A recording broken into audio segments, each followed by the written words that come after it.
The method we like to use for cell building, for raising queen cells, is called the cloak board method.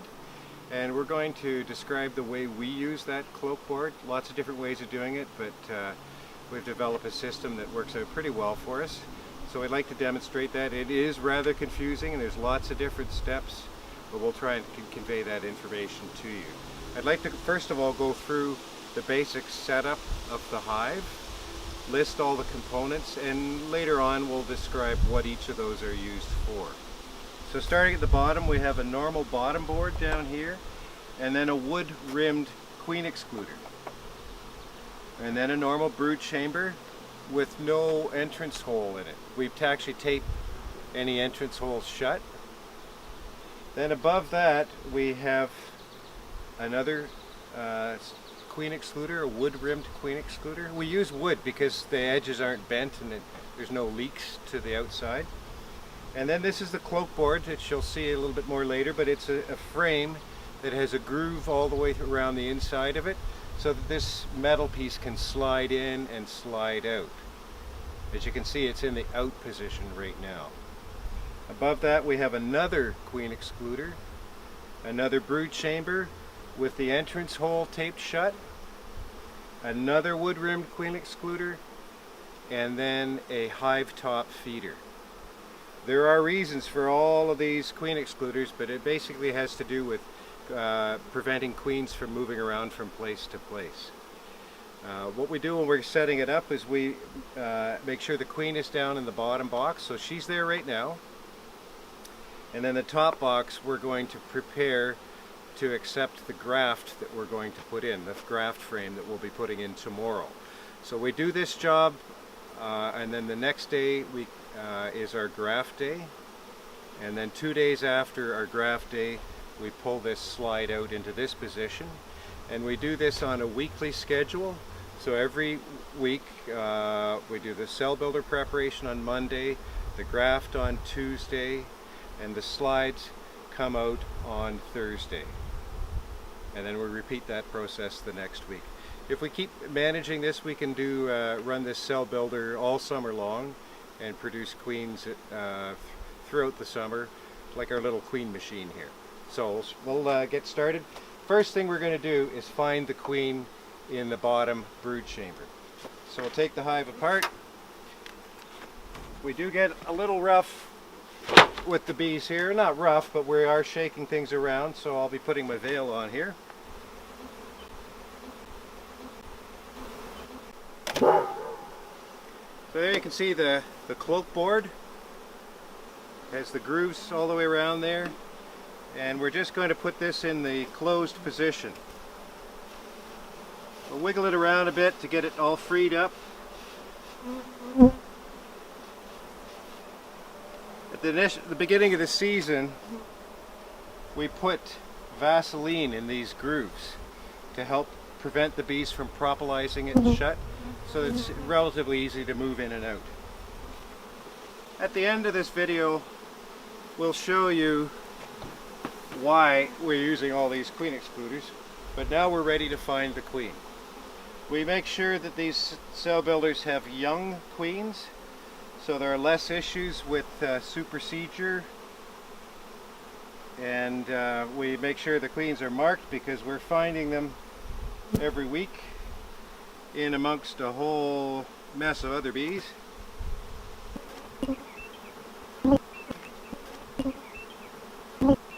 There she is.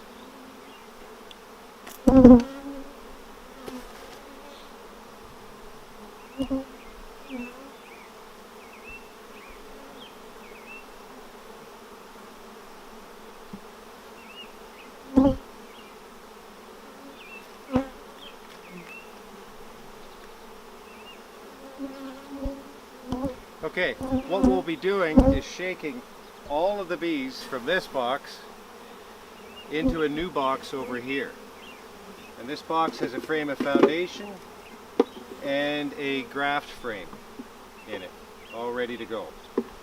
So we put those frames into place and we shake 10 frames from this box, which is the bottom box, and then we shake 5 frames from the top box into here. So we're condensing a lot of bees into that top box so that they're in a good position to be able to raise the queens. As we're doing this, we shake every frame off, even the 5 that will stay in here, we shake those bees off as well, but we shake them into the bottom box here.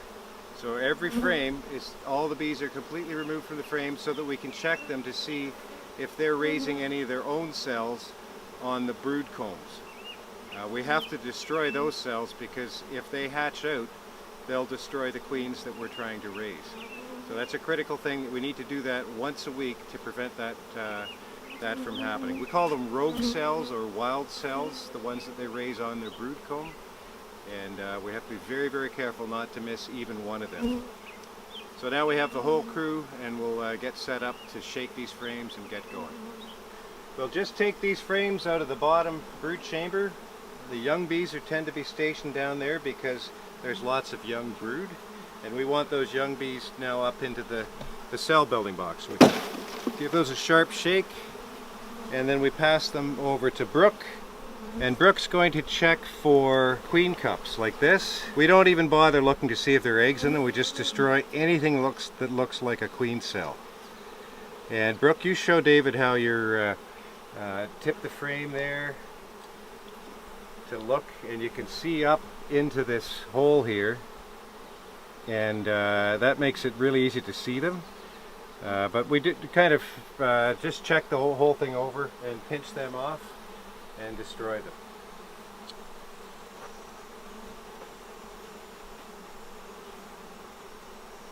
Once she's checked that frame over,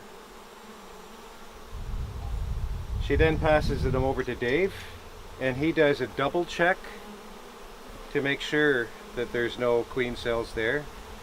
We find it's important to have 2 people looking. They are really focused if they know somebody's going to be checking up on them, and it's absolutely critical that we don't miss one.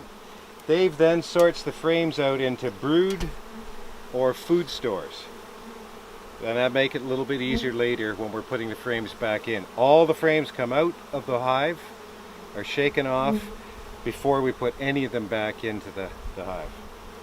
So we'll shake another frame.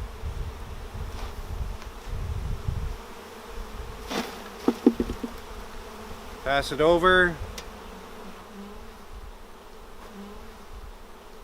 Remove any cells or cups. We usually have several people doing this first stage of checking for the cells and cups, and then only one person doing the double checking. If we have a team of people working at this, it goes very quickly.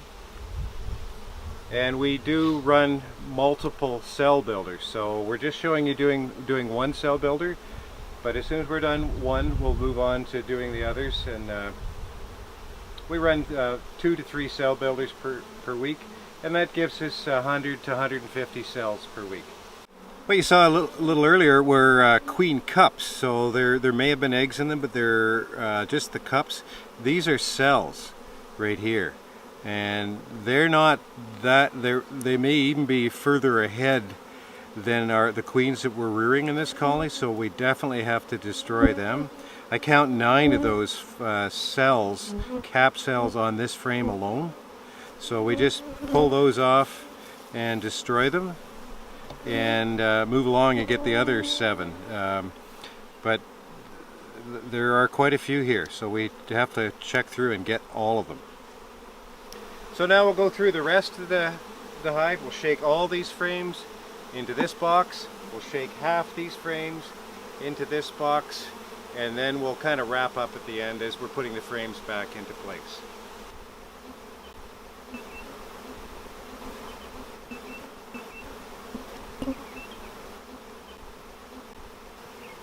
The one frame we haven't looked at yet is the graft frame from last week. So we look through here and we count the number of cells. Just looking along the bottom here, you can see that's nicely drawn, but there's a miss. There's another good one, another good one, another good one. So we count these to see how well we've done.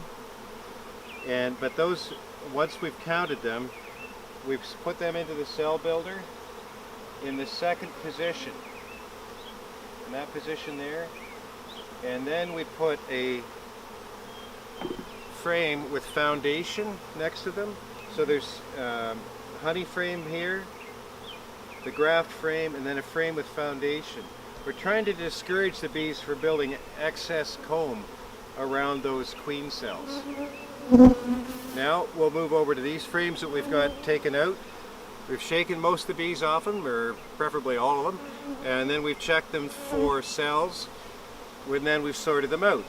Dave's got all brood frames here. There are 12 of them, and these are honey frames, some of which we'll use, some of which we'll take out of the hive to provide more empty space for bees to build comb, lay eggs, and so on.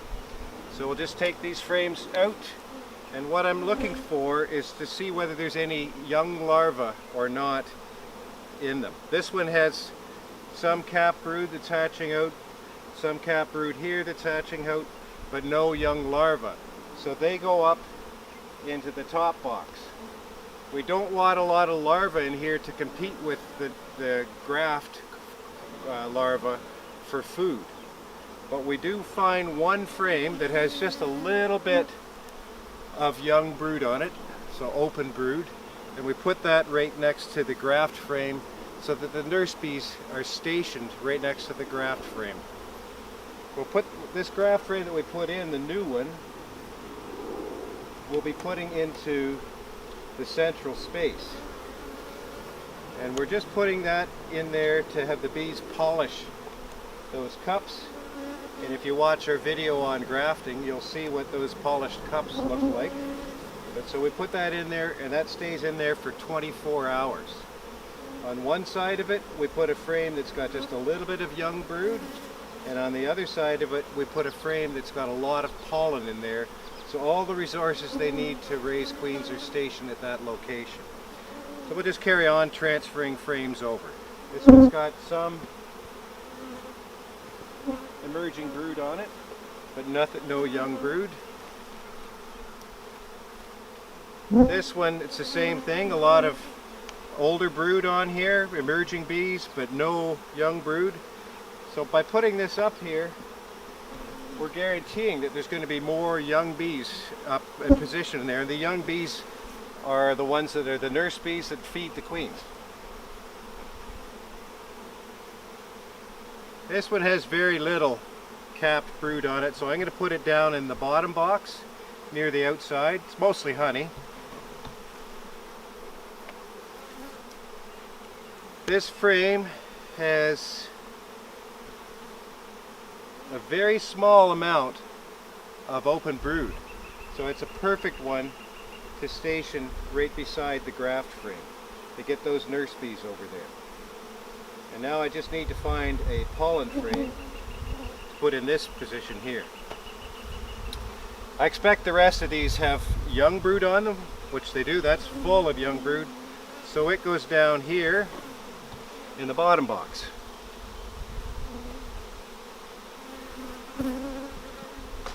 That one's pretty much just a bit of nectar. Oh, some eggs on that one, but mostly honey or nectar. So a little go near the outside.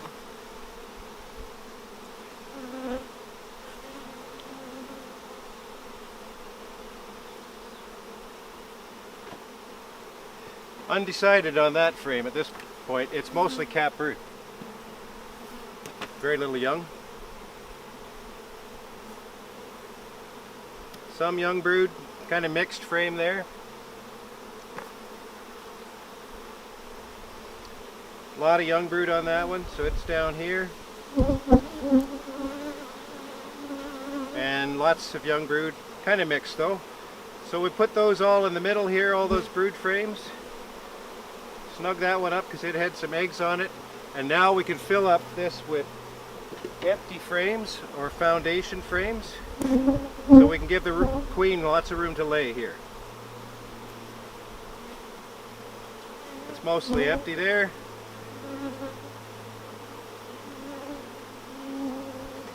And more empty comb here. So we're giving the queen lots of space to lay eggs. We can then introduce that queen, or reintroduce her rather.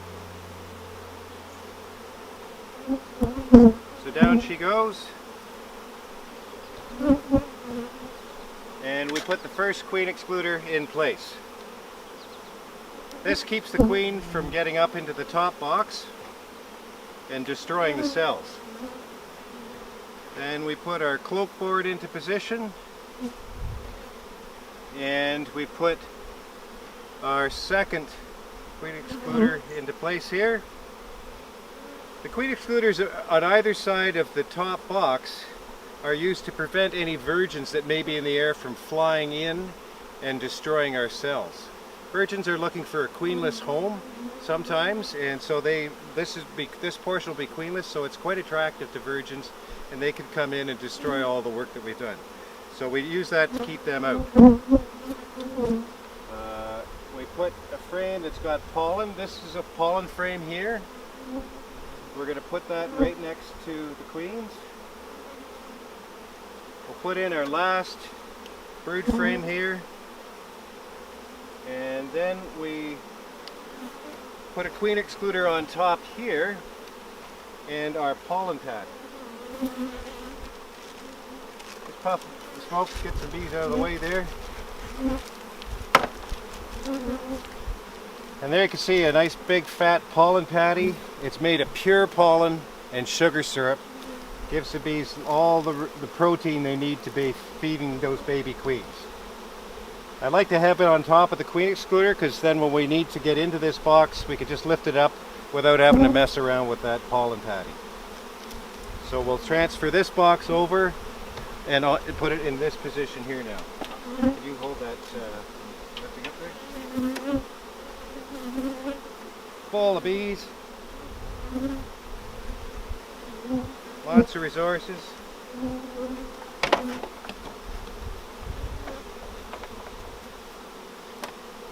Then we put our feeder into position up here.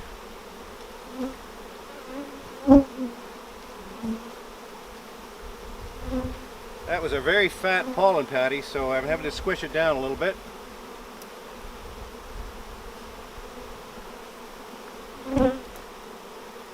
And then, without knocking those bees off, we'll lift this inner cover up.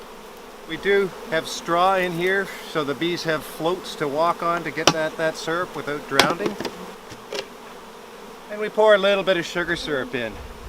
How much we put in depends on what kind of a nectar flow is happening. We dribble a little down through the crack in the middle to get them going. And that'll be enough there. We've got a good nectar flow happening right now. And we'll set that into place there. Brush off any bees. And put the lid back on top of the colony. That's the process. Tomorrow we're going to come back, take the feeder off, take the queen excluder off, remove the craft frame that's in there to be polished, graft into that frame, put it back into position within an hour, close the hive up, and then 2 days later we come along and we pull that slide out about halfway. I'm going to shut it for now, but so what happens here is these are queenless. They can't smell a queen because of this slide here. And we're taking advantage of two impulses to get them to raise queens. Swarm tendency, so lots and lots of bees cause that, and supersedure, an emergency supersedure, since they can't smell a queen. When we pull this slide out, it allows the bees to sort of normalize within the colony, and they continue to raise those queens on only the swarm impulse. We find that we get pretty good results using this method. A lot of steps to it, but once you get going at it and work out some efficiencies, it goes pretty quickly, and we're quite happy with it. There's more information about this system in the Ontario Beekeepers Association Queen Rearing Manual, so you can read more information about that at that point. The last point I want to mention is what we do at the very beginning of this process is we bring in 2 very strong colonies from other yards and set them up in this position. We put one colony with the entrance facing to the back, the other colony with the entrance facing to the front. We remove one queen and leave the best queen there and unite these two brood chambers with newspaper. And then within about a week, we then set it up like this with all the queen excluders and the cloak board and so on. But this way they have two entrances. They have an entrance here and they have an entrance at the back, which we have a reducer in because we want those bees to feel really crowded and congested inside the hive. So we have a reducer on the back. There are two entrances for the bees to get in and out. That's all I have to say about this at the moment, but we keep evolving this system to try and improve it, and it is a work in progress. Thanks for watching. Bye for now.